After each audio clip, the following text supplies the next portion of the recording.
Hello दोस्तों, नमस्कार। कैसे हैं आप सब? आशा करती हूँ आप लोग ठीक होंगे। तो दोस्तों, आज आप लोगों के सामने बहुत ही प्यारा धान लौगड़ी गीत लेकर आए हैं।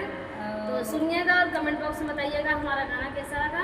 पति पत्नी का नोक-झोंक गीत है दोस्तों, सुनिएगा, आनंद लीजिएगा।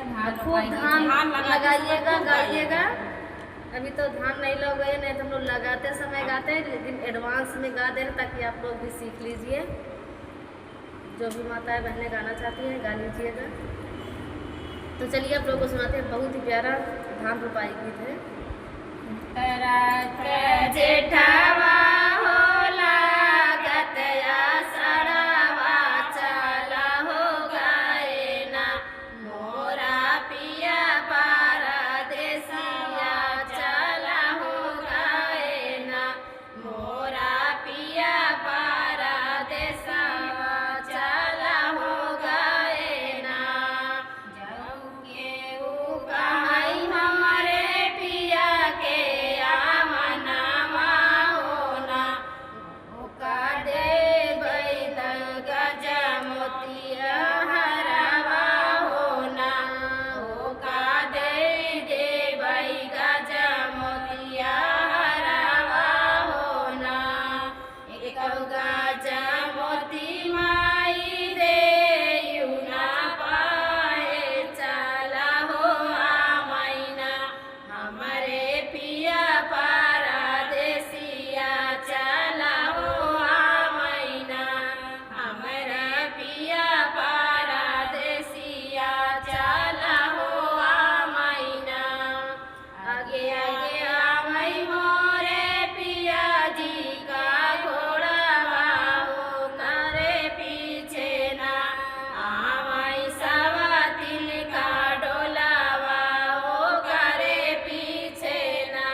पियत सा